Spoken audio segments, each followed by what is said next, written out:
एक पहाड़ी के नीचे रामगढ़ नाम का एक गांव था।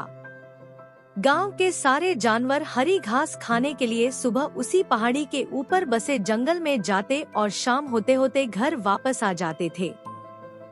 हर दिन की तरह लक्ष्मी नाम की एक गाय अन्य गायों के साथ उसी पहाड़ी के जंगल में घास खाने के लिए गई थी। वह हरी घास खाने में इतनी ज्यादा प्रसन्न थी कि वह कब एक शेर की गुफा के पास पहुंच गई, उसे पता भी नहीं चला। शेर अपनी गुफा में सो रहा था और वह पिछले 2 दिनों से भूखा भी था। जैसे ही लक्ष्मी शेर की गुफा के पास पहुंची, गाय की खुशबू से शेर की नींद खुल गई।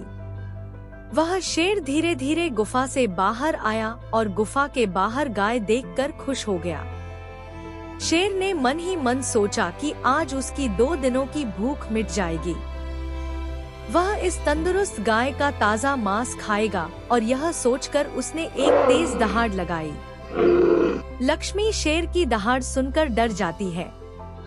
जब वह हिम्मत करके पीछे मुड़ी तो उसे सामने शेर खड़ा हुआ दिखाई दिया।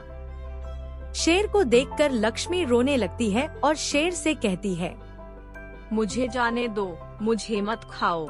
मेरा एक छोटा बच्चा है जो अभी सिर्फ मेरा ही दूध पीता है और उसे घास खाना अभी तक नहीं आया है। शेर लक्ष्मी की यह बात मान जाता है और धमकी देते हुए कहता है कि अगर कल तू नहीं आई तो मैं तेरे गांव आऊंगा, फिर तुझे और तेरे बेटे दोनों को खा जाऊंगा। लक्ष्मी शेर की यह बात सुनकर खुश हो जाती है। वहाँ से वह सीधे अपने बछड़े के पास जाती है, उसे दूध पिलाती है और बहुत सारा प्यार करती है। फिर बछड़े को सारी घटना बताती है और कहती है कि उसे अब अपना ख्याल खुद ही रखना होगा। वह कल सुबह होते ही अपना वचन पूरा करने के लिए शेर के पास चली जाएगी।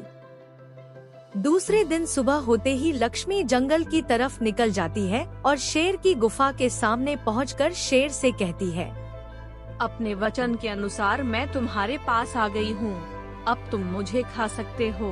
गाय की आवाज सुनकर शेर अपनी गुफा से बाहर निकल कर आता है और भगवान के अवतार में प्रकट होते हैं। वह लक्ष्मी से कहते हैं, मैं तो बस तुम्हारी परीक्षा ले रहा था। तुम अपने वचन की पक्की हो। मैं इससे बहुत प्रसन्न हुआ।